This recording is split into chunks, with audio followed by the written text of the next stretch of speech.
नमस्कार. मी भाऊ तोरसेकर. तुम्ही बघत आहात प्रतिपक्ष. मित्रांनो, आज मला खूप जुनी आठवण येते. खूप जुनी म्हणजे अगदी प्राथमिक शाळेत वगैरे, कधी दुसरी तिसरीत वगैरे असताना, पहिलीत असताना आम्हाला मनोरंजनातून शिक्षणाची सुरुवात करायची अशा पद्धतीत शिकवलं जात होतं. आजही तसंच आहे. आज जितकं मुलांना के जी वगैरे प्ले स्कूल असतात तेवढं नव्हतं. पण ज्या कविता किंवा गोष्टी आम्हाला शिकवल्या जायच्या शाळेमध्ये, लिहिता येत नव्हतं अशा वेळेला, पण त्या गोष्टी आणि कविता यातून गमती जमतीतून काही गोष्टी शिकवल्या जायच्या. त्यामध्ये एक धडा होता, ढुमढुम ढुमाक. तर ढुमढुम ढुमाक म्हणजे एक उंदीर ढोल वाजवत फिरतो, अशी ती गोष्ट होती. गोष्ट अशी होती की एक उंदीर असाच चाललेला असताना त्याला एक कपड्याचा तुकडा कुठेतरी पडलेला सापडतो.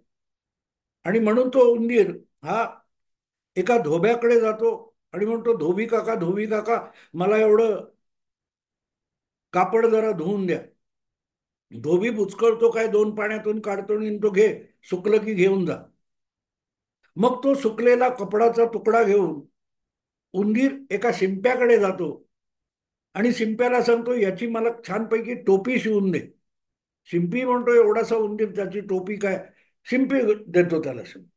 मग तो एका दुकानदाराकडे जातो आणि म्हणतो, एवढी छान टोपी शिवून झाली आहे, दुकानदार काका, मला याला एक गोंडा लावून द्या.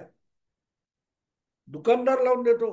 झाला. तो उंदीर एवढा खुश होतो की जणू काय आपण आता फार हिरो सारखे दिसतो, सुंदर दिसतो, अप्रतिम दिसतो, आपण राजाच झालोय, अशा थाटात तो टेंभा मिरवत फिरायला लागतो.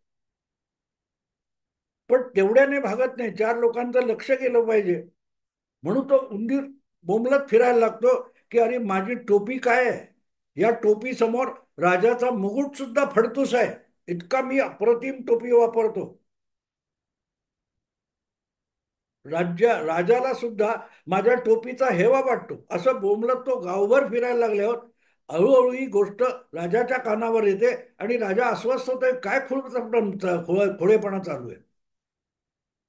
शेवटी तो एकदा चिडून आपल्या शिपायांना सांगतो, त्या उंदराला पकडून आणा म्हणे. काय चाललंय रे तुझं. नाही नाही, अमुक नाही तमुक नाही, हे नाही ते नाही. बघ म्हणाल, माझी टोपी तुझ्या मुकुटापेक्षा सुंदर आहे. राजाला तो अपमान वाटतो आणि राजा त्याची टोपी जप्त करतो आणि हाकून लावतात उंदराला. आता एवढा शिपाई, एवढा दरबार त्याच्यासमोर उंदराचं काय चालणार.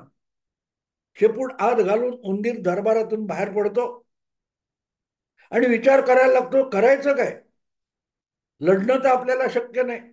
शिपाई वगैरे सोडा, एक मांजर अंगावर सोडलं तरी आपली पळता भुई थोडी होईल. तेव्हा तो उंदीर असं ठरवतो की राजाला हैराण करून सोडायचं.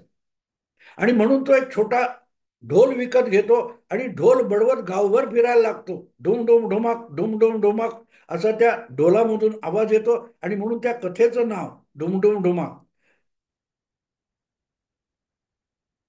तो राजा भिकारी ढोल वाजून दौंडी पिटत उंदीर सांगायला लागतो, ढुम ढुम ढुमाक, राजा भिकारी, त्याने माझी टोपी घेतली, माझी टोपी जप्त केली.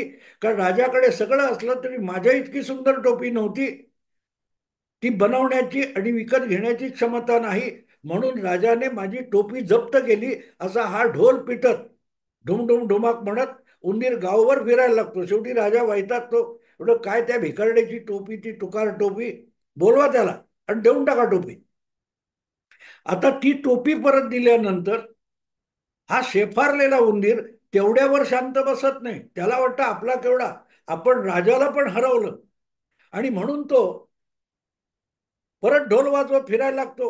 राजा मला घाबरला, राजाने माझी टोपी परत दिली आणि टोपी परत दिली म्हणजेच राजा मला घाबरला.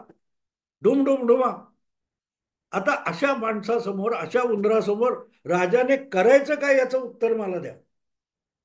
आत्ता जे त्या कुणाल कामरा नावाच्या एका मूर्ख माणसाच्या उचापती चालू आहेत, त्यातून जे फार मोठं बौद्धिक चरवित चरवण चालू आहे, ते बघितल्यानंतर मला ही बालपणीची गोष्ट आठवली.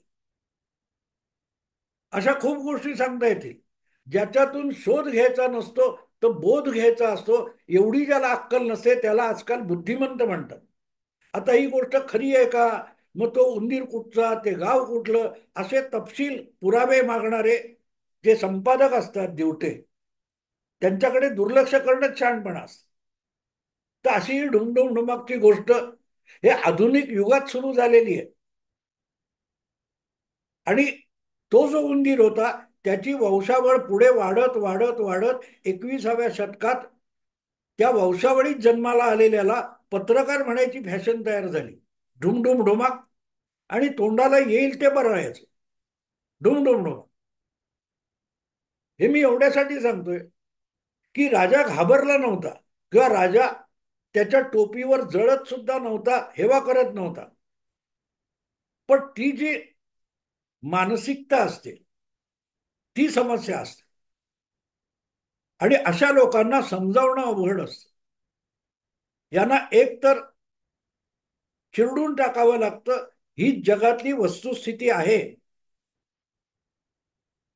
आपल्या हातात मीडिया आहे, डंका पिटण्याची व्यवस्था आहे म्हटल्यानंतर आपण जगात कोणालाही चढवू शकतो, कोणालाही खाली खेचू शकतो. ही जी मानसिकता तयार होते त्याला आज पत्रकारिता म्हणतात. पूर्वीच्या काळात त्याला वर्णवर्चस्ववाद म्हणायचे. पूर्वीच्या काळात असो, त्या तपशिलात जायची गरज नाही. पण मुद्दा असा की आणखीन अशी एक गोष्ट मी आता आणखीन सांगणार. एकदा वनराज सिंह, जंगलचा राजा सिंह, हा आपला विचार करता करता म्हणतो की अरे आपण सिंह, आपण राजा आहोत, पण खरोखरच आपला दबदबा आहे का. म्हणून तो त्या जंगलात फिरताना दिसेल त्या प्राण्याला दमदाटी करून विचारायला लागतो, काय रे, जंगलचा राजा कोण. मग तो ससा असला तर त्याची बोबडी वळते, त्या तोंडातून शब्द बाहेर पडत नाही, तो बिळात जाऊन लपतो. कोण आणखीन गाढव भेटलं तर म्हण, महाराज तुम्ही, हा प्रश्न विचारायचीच गरज काय, तुम्ही हा प्रश्न विचारता वगैरे. कोणालाही विचारलं, वाघाला विचारलं, वाघ म्हणतो मी महाराज तुमच्या बरोबर टक्कर पण देऊ शकतो, पण हायरार्की आहे. तुम्ही राजे आहात जंगलचे आणि मी सरदार आहे, त्यामुळे राजे तुम्हीच. असं म्हणत म्हणत फिरत फिरत आलेला सिंह एका निबिड अरण्यात येतो. तिथे हत्ती झाडावरचा पाला सोंडेने ओढून ओढून खात असतो. सिंह त्याला पण विचारतो, काय रे टोणग्या, तू खाऊन खाऊन इतका माजलायस, जंगलचा राजा कोण आहे, कोणाच्या परवानगीने तू झाडाचा पाला खातोयस वगैरे वगैरे. हत्ती सिंहाकडे ढोंकून बघत नाही, त्याचं भोजन व्यवस्थित चालू असतं. तीन चारदा विचारल्यानंतरही हत्ती त्या सिंहाकडे वळूनही बघत नाही. तेव्हा सिंहाचं पित्त खवळतं आणि तो त्या एवढा अजस्त्र अशा हत्तीवर झडप घालतो. आता हत्ती केवढा आणि सिंह केवढा, झडप घालून करणार काय. हत्तीच्या पहिल्या दोन पंजामध्ये हत्तीचा पाय सुद्धा मावणार नाही. असा सिंह जेव्हा हत्तीवर मात करायला जातो तेव्हा आपल्या भोजनात व्यत्यय आला म्हणून तो हत्ती संतप्त होतो आणि मागे वळून बघतो तर सिंह आपल्या पाठीवर चढायला बघतोय. तर सिंह आपल्या त्या हत्ती त्या सिंहाला आपल्या सोंडेत गुंडाळतो आणि फार उंच फेकून देतो. हा 40-50 फुटावर गेलेला सिंह येऊन जमिनीवर आदळतो आणि जायबंदी होतो, लंगडत चालायला लागतो. आणि तेव्हा त्या वनराज सिंहाची अक्कल ठिकाणावर येते. तो मुळमुळत्या आवाजामध्ये रडत मरत हत्तीला म्हणतो, अरे एवढा चिडतो कशाला, तुला माहिती नसेल जंगलचा राजा कोण तर माहिती नाही म्हणून सांगायचं, चिडायचं कशाला, मला उचलून फेकायचं कशाला. ही जी अवस्था आहे ना, त्या अवस्थेतून आज कुणाल कामराचे समर्थक जात आहेत. आणि त्याचं कारण सरळ आहे. त्याचं कारण सरळ आहे की हा नसलेल्या शक्तीचा माज असतो स्वतःला बुद्धिजीवी म्हणणाऱ्या. ही माणसं मूलतः भित्री असतात, मूलतः भित्री असतात.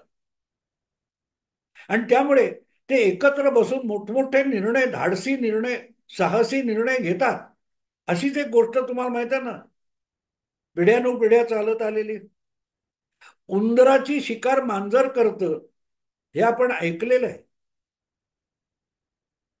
पण त्या उंदराला पर्याय काय असतो?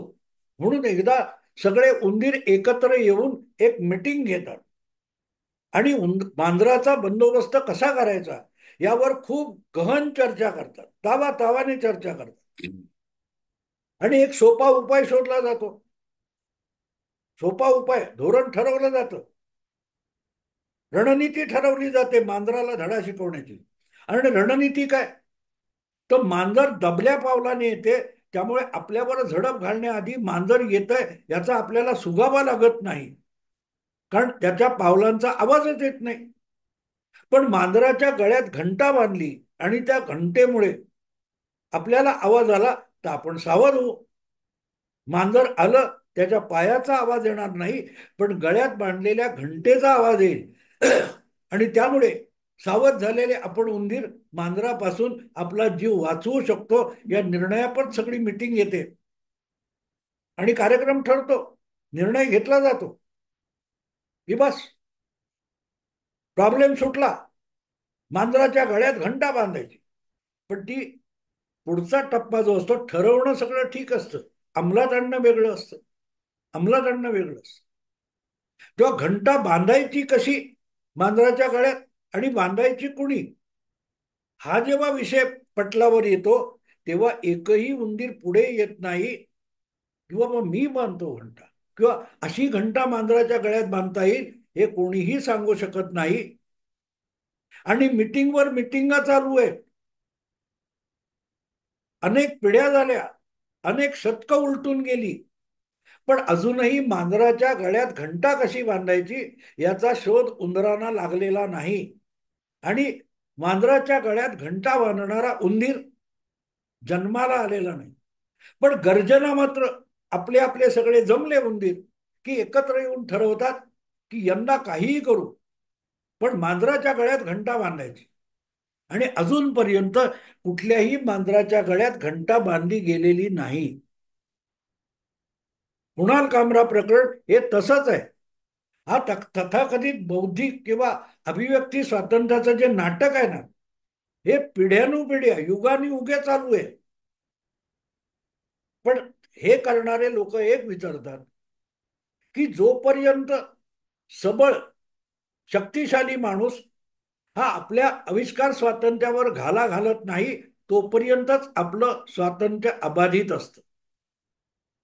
अशा शक्तिशाली व्यक्तीला किंवा कोणाला डिवचलं आणि त्यांनी आपल्यावर घाला घातला, तिथेच आपलं आविष्कार स्वातंत्र्य संपत असतं. म्हणून तो सुप्तावस्थेत शक्तिशाली असतो कोण असेल तो, त्याला डिवचण्याचं पाप करायचं नाही. त्याला डिवचलं मग तो आविष्कार स्वातंत्र्य गेलं भाडमध्ये असं म्हणून तुमच्या आविष्कार स्वातंत्र्याला जमीनदोस्त करून टाकतो. आणि तेच कुणाल कामरा प्रकरणात झालेलं आहे. त्यात नवीन काही नाहीये. शिवसेनेकडून किंवा अगदी कम्युनिस्टांकडून वेगवेगळ्या लोकांकडून हे अनेकदा झालेलं आहे. काल परवा असाच कोणतरी ते तेलंगणातल्या 2 पत्रकारांना काँग्रेसच्या सरकारने उचलून तुरुंगात टाकले. काय होऊ शकलं पुढे? काही झालेलं नाही. पण टेंभा मिरवणं हा अशा उंदरांचा एक जन्मदात स्वभाव असतो. आम्ही येऊ, आम्ही तेऊ. मला आणखीन एक गोष्ट आठवली म्हणून सांगितली पाहिजे की ज्या वेळेला रशियामध्ये कम्युनिस्ट क्रांती झाली त्यानंतर तिथले बुद्धिजीवी, पत्रकार, संपादक या सगळ्यांचं आविष्कार स्वातंत्र्य लेनिनने गुंडाळून ठेवलं होतं. आणि असा लेनिन जेव्हा पाश्चात्य देशांमध्ये दौऱ्यासाठी आला होता, तिथे काही बुद्धिजीवी पत्रकारांनी लेनिनला विचारलं की तुझ्या राज्यामध्ये तुझ्या सरकार अस्तित्वात आहे, तिथे जर आविष्कार स्वातंत्र्य गुंडाळून ठेवलं असेल तर पाश्चात्य लोकशाही देशातले संपादक, पत्रकार तुझं समर्थन का करतात? तेव्हा लेनिनने फार सुंदर उत्तर दिलं होतं. लेनिन म्हणाला होता की हे सगळे माझं समर्थन करणारे पाश्चात्य देशातले बुद्धिजीवी हे उपयुक्त मूर्ख आहेत, युजफुल इडियट्स. तर आता मूर्ख असेल तर उपयुक्त कसा? त्याचं उत्तर लेनिनने दिलं, ते त्यांच्यासाठी स्वतःसाठी मूर्ख आहेत आणि माझ्यासाठी उपयुक्त आहे. कारण ते माझ्या भूमिकेचा प्रचार करतात आणि स्वतःचं आविष्कार स्वातंत्र्याला बळी देतात. नेमकी तीच गोष्ट होत असते. त्यामुळे आविष्कार स्वातंत्र्याच्या ज्या मर्यादा आहेत, लक्ष्मण रेषा आहेत, त्या ओलांडायच्या नसतात. पण सांगायचं कोणी आणि समजवायचं कोणी? याचं एक उत्तम उदाहरण अगदी 40 वर्षापूर्वीच आहे, 45 वर्षापूर्वी इराणमध्ये आर्य मिहीर नावाचा बादशाह हुकुमशाही राबवत होता. सगळ्यांना चळवळीला आणि प्रतिबंध होता. अशा वेळेला 70-80च्या दरम्यान इराणमध्ये कम्युनिस्ट लोकांनी आंदोलन पुकारलं सत्ता हुकुमशाही उलथून पाडण्यासाठी. ही हुकुमशाही उलथून पाडण्यासाठी त्यांनी जे आंदोलन पुकारलं त्याला लोकप्रियता मिळावी म्हणून इराणच्या शहाचा जो शत्रू होता अयातुल्ला खोमेनी, जो पॅरिसमध्ये लपून बसला होता, त्याचे फोटो लावून इराणमधल्या कम्युनिस्टांनी आंदोलन गावोगाव पसरवलं. त्यासाठी अयातुल्ला खोमेनी या धर्मांध नेत्याचे फोटो वापरले आणि इराणच्या विरोधात जे रान उठलं त्यामुळे इराणच्या शहाला, हुकुमशहाला अमेरिकेला पळून जावं लागलं. आणि एक दिवस अयातुल्ला खोमेनी हा इराणमध्ये पॅरिसमधून परतला आणि सर्वेसर्वा होऊन बसला. आणि त्याने पहिल्यांदा जर कत्तल कोणाची केली असेल तर इराणमधल्या कम्युनिस्टांची केली, ज्यांनी सुरू केलेल्या आंदोलनातून अयातुल्ला खोमेनी हा इराणचा सर्वेसर्वा झाला. तेव्हा युजफुल इडियट म्हणजे काय? इराणचा शहाने कम्युनिस्टांना मारून टाकलं नव्हतं, मारलं अयातुल्ला खोमेनीने. पण इराणच्या शहाला हाकलून लोकशाही आडायला गेलेले जे बुद्धिजीवी होते कम्युनिस्ट, त्यांनी आणला कोणाला? अयातुल्ला खोमेनीला, जो त्यांचीच कत्तल करून मोकळा झाला. ते अयातुल्ला खोमेनीसाठी उपयुक्त होते, पण स्वतःच्या चळवळीसाठी आणि वैचारिकतेसाठी मूर्ख होते. म्हणून दे आर युजफुल इडियट्स. हे जे कोण कुणाल कामरा वगैरे किंवा त्याच्या समर्थनाला उतरलेले बुद्धिजीवी आहेत, ते त्यासारखेच अतिशय उपयुक्त असे, शत्रूला उपयुक्त असे मूर्ख आहेत. त्यांना एक गोष्ट कळत नाही की स्वातंत्र्य जे तुम्हाला आहे मुभा आहे, स्वातंत्र्य नाही, त्याला मुभा म्हणतात, मोकळीक म्हणतात.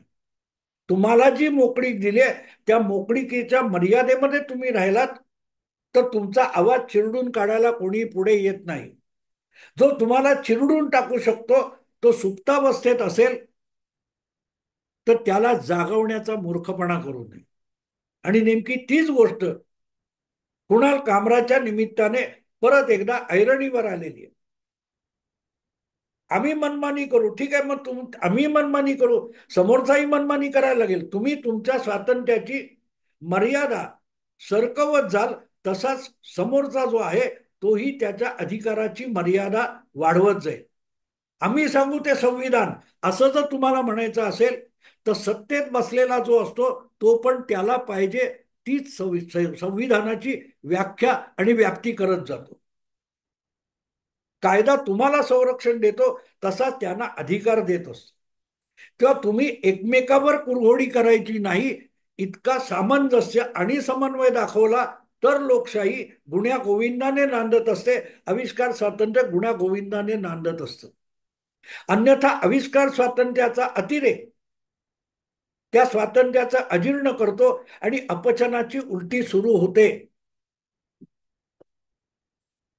जे कोणी आज समर्थन करतायत कुणाल कामराचं, ते आपल्या आविष्कार स्वातंत्र्याच्या जीवावर उठलेले आहेत.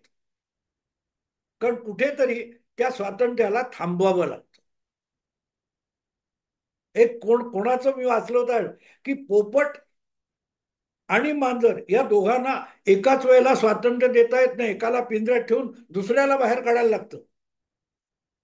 नाहीतर मांजर पोपटाला मारणार. साधी सरळ गोष्ट आहे, साधी सरळ गोष्ट आहे. त्या दोघांना एकत्र पाळू नये किंवा पाळलं तर दोघांना सगळंच स्वातंत्र्य एकाच वेळेला देता येत. आणि इथे ढुमढुम ढुमाक सुरू होतं. तुम्ही ढुमढुम ढुमाक करून जो काय धुमाकूळ घालताय की घाबरला घाबरला, अरे भेदरलेले उंदीर सगळे. भेदरलेले उंदीर आहेत, घाबरलेले आहेत. आम्ही घंटा बांधू, आम्ही घंटा बांधू. हा युगानुयुगे पिढ्यानुपिढे चाललेला संघर्ष आहे. जेव्हा स्वातंत्र्याचा अतिरेक होतो तेव्हा त्याचा बंदोबस्त करणारा बाहुबली समोर येतो आणि येतच असतो. जेव्हा तो येतो तेव्हा सगळ्यात पहिले बुद्धिजीवी त्याच्या समोर शरणागत होता. बुद्धिजीवी त्याच्या समोर शरणागत होता.